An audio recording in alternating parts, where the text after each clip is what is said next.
Hello everyone, welcome to my channel. Friends, before going into the details of the war, don't forget to like the video, subscribe to my channel and turn on the notification bell. Please support by subscribing and turning on the notification bell. We are a strong community. Ukrainian court ruled to imprison for 12 years a T-72 tank operator called Phil, who fired at civilian houses in Mariupol. A T-72 tank operator called Phil was detained by Ukrainian forces in April in Rivnopilya, Donetsk Oblast, when his tank was damaged.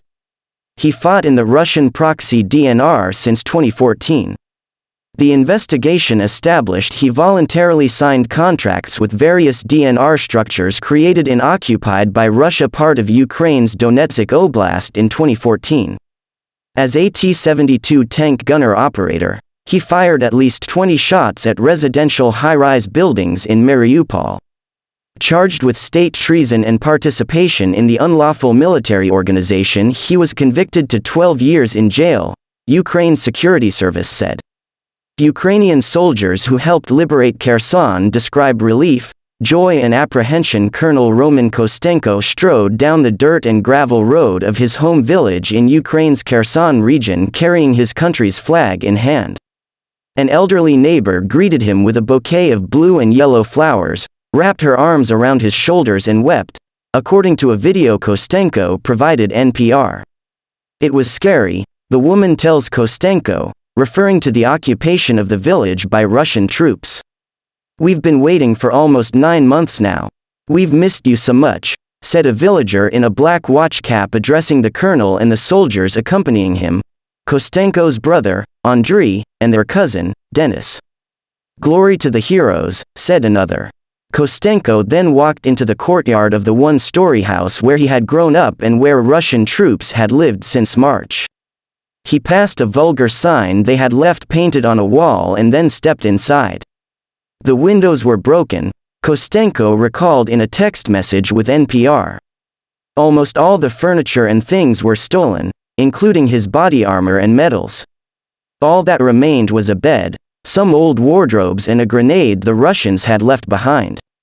I'm very proud to return to my home, said Kostenko, with the flag he had carried in now flying from a trellis in his yard. I cried. It was a cathartic return for Kostenko and many other soldiers from Kherson who had spent months trying to liberate their homes. The Russian retreat last week was also a major blow to Moscow's war effort. Kherson City was the only regional capital to fall to the Russians, who saw it as a stepping stone in their long-shot strategy to take over Ukraine's Black Sea coast. Ukraine took Kherson by targeting Russian supply lines. Ukrainian soldiers said they forced the Russians out of this part of the Kherson region by cutting off their ammunition and food and backing their forces up against the Dnieper River. We pretty much denied those troops their supply chains, says Stanislav Volovic, a Ukrainian drone operator who helps guide the fire of howitzers. We blew up the bridges. We got their supply routes under fire control with HIMARS and artillery. HIMARS, or High Mobility Artillery Rocket Systems, are high-precision, American-made rockets with a range of about 50 miles. Volovic says that without access to their supplies, the Russians had little choice but to withdraw to the other side of the river. Otherwise it was just going to be a matter of time before we pretty much killed them all, he said.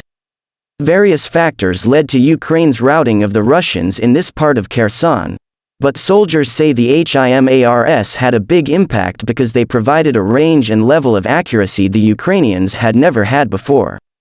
A reconnaissance soldier from Kherson who goes by the battle nickname Fox said he helped target a HIMARS that flew 24 miles before killing 20 Russian soldiers hiding in a bunker, a direct hit.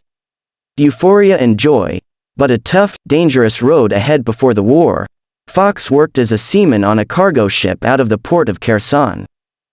He fled on the first day of the war, then joined the army and became part of a reconnaissance team. Last weekend, he returned to his neighborhood to a hero's welcome. His neighbors had no idea he'd become a soldier. They were completely surprised, said Fox, who arrived in full battle gear. I didn't tell them I had joined the army because it could have caused them problems as they were in Russian-occupied territory. Fox, who has been shuttling food into Kherson City over the weekend, said his homecoming filled him with joy. I don't remember such a happy moment, such a light moment, in my life as today. Fox said the people of Kherson were so euphoric, they seemed, for the moment, to forget the difficulties that still lie ahead. They think Kherson has come back home to Ukraine, that the war is finished, that there is no more fighting, said Fox, but it's wrong. Fox pointed out that before they left, the Russians sabotaged the city's water, electrical and mobile communication systems.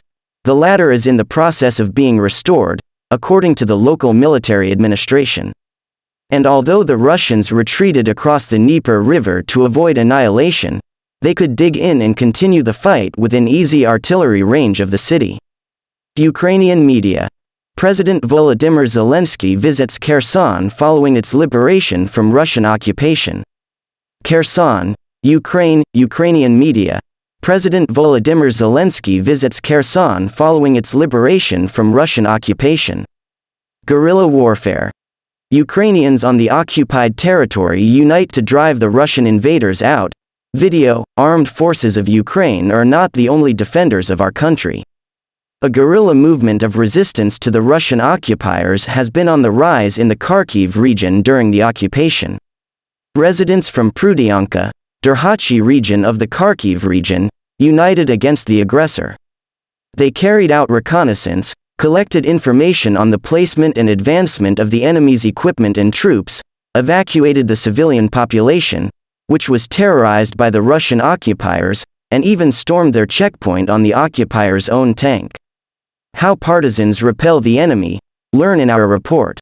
EBRD lends €100 million to Moldova for road upgrades. The European Bank for Reconstruction and Development, EBRD, will provide Moldova with a €100 million loan to finance road rehabilitation near the Ukrainian border, in addition to the existing €150 million loan provided in 2013 for road upgrades. The EBRD loan will help the Moldovan government ensure that key road links between Soroka and Arian-St, 46 kilometers, and from Arian-St to the Ukrainian border at Otachi, 9.5 kilometers, are up to standard. Improving the quality of these roads will contribute to economic growth, regional integration and trade. Moldova is a gateway between the European Union, EU, to its west and countries to its east. The Pan-European Corridor X runs east-west through Moldova, passing through its capital, Chisinau, and also connecting to the southern ports of the Black Sea and Istanbul, which provide access eastward to the Caucasus and Central Asia, said a press release by EBRD. Blinken, Kuleba discuss further support for Ukraine. Ukrainian Foreign Minister Dmytro Kuleba met with U.S. Secretary of State Antony Blinken in Phnom Penh. Appreciated the chance to see Dmytro Kuleba in Phnom Penh.